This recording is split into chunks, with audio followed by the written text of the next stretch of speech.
This is Rudkowski of WeAreChange.org reporting to you here in London, England, and I'm here at the Children Screaming to Be Heard conference.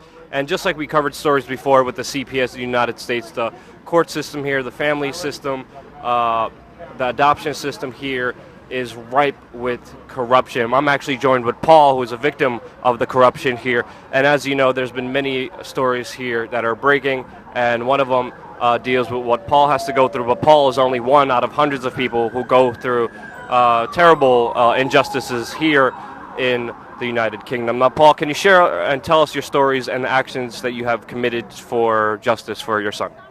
Yeah, sure, Luke. This all started when I was bringing my son up from birth. I was his main carer.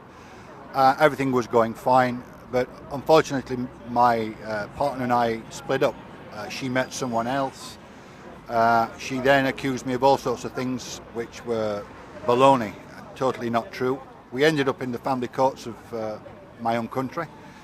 I spent a fortune going through the court system, the family courts, and after 4 years of fighting, I find I was getting nowhere. I wasn't giving any contact with my son, who I love very, very much.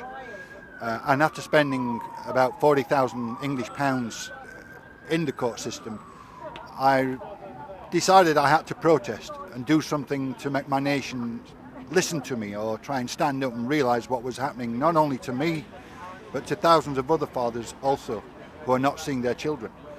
So here in the UK, our most famous artwork, which is an icon of Great Britain, is a painting called The Haywain, painted by John Constable around 1826 or thereabouts.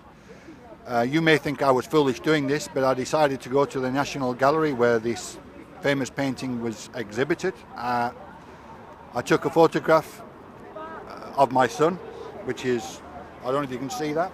This is the actual photograph on my coat. I took this photograph and I put super glue on the back of it, and I went over to the Haywain painting in the National Gallery and stuck it to the Haywain and glued it on. Oh, of course, I knew I was going to be arrested for this. The painting is worth £168 million. I was arrested, charged with criminal damage. I was prepared to accept all the fallout that came through that. I was found guilty in court, fined. I nearly went to prison, but this was my first offence. I don't have a criminal record. But I did this to try and draw attention to the fact that there are thousands of fathers here in the UK that are being separated unfairly, unjustly and wrongfully from our children by the family courts of our land. By the way, the family courts in our land are secret courts. Journalists can't walk in like Luke. They can't have an input. They can't witness what's going on. Judges make decisions unilaterally on a hunch, and fathers, generally speaking, are cut out of their children's lives.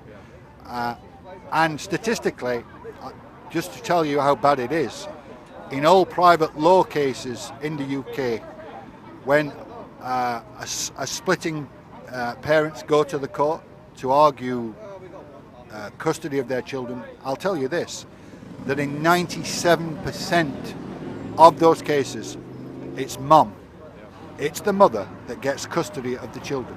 And ask yourselves this, why should that be? Why should we have such a high percentage of mothers getting custody of the child or the children in 97% of the cases? That can't be right. And therefore that shows to me there's gender discrimination going on in our courts, and I think it's wrong. What we fathers are fighting for is equality in the courts. We want a level playing field. We want a presumption of 50-50 going into court so that we both have our equal rights. And we don't want to be separated from our children. For me, it's a process of being bereaved, a permanent state of being in a bereaved state. I love my son, I miss him, and to be honest with you, I'd give my life for my son. Yeah. I've not seen him for 4 years, and I miss him like hell. And it made you do this action that would bring more attention to the situation because no one's really covering it. And these court systems and these court cases, they're very secretive. They're also profit-driven institutions that bring a lot of money to the court systems, that bring a lot of money to the government and a lot of other private institutions. Can you get into that? And we could, because it's raining here, we're in London, maybe we could walk over here, just a little bit over here, Paul. But if you could get into some of the bigger aspects, because you as a father, you don't even have custody rights for partial visits to even see your son at all. No, I've been totally cut out of my son's life. I think what happened was the judge took a dislike to me because I became angry and frustrated, justifiably so. I guess any father would when he's not seeing his children. So I started to post things negatively about the court system on my Facebook page. The judge found out I was using Facebook. He didn't like that. That doesn't make me a bad father because I'm posting pictures or images of my child on Facebook, saying how much I missed my son, which is all I was doing, and that I would fight for him. I was trying to get a message out to him. Any letters I was sending to my son, Elliot, by the way, his name's Elliot. Any letters I was sending, his mother wasn't passing them on. So I found that I was losing all contact with my child. So I had to do something. Basically, the judge interpreted my actions on Facebook as alien to the system and decided he was not going to give me any contact with my child. It was then I went to the National Gallery and protested. Wow. And Luke's just mentioned about the money that's involved. A psychologist that was involved in my case was paid £15,000 to make one report, a psychological report based upon me. £15,000 is a lot of money. Not only that, a second psychologist was brought in and she was paid £8,000.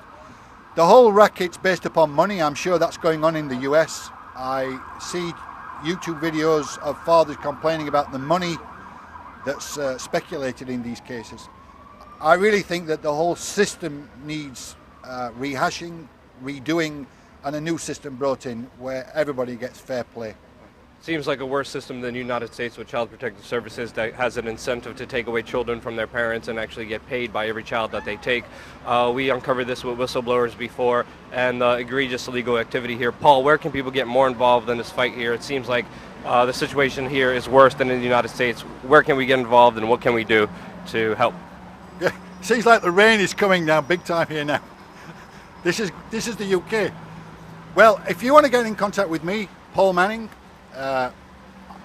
you can look me up on Facebook. My Facebook page is public. You want to contact me, feel free to do so, and I can get you in touch with other organisations here in the UK who are trying to fight for justice for fathers.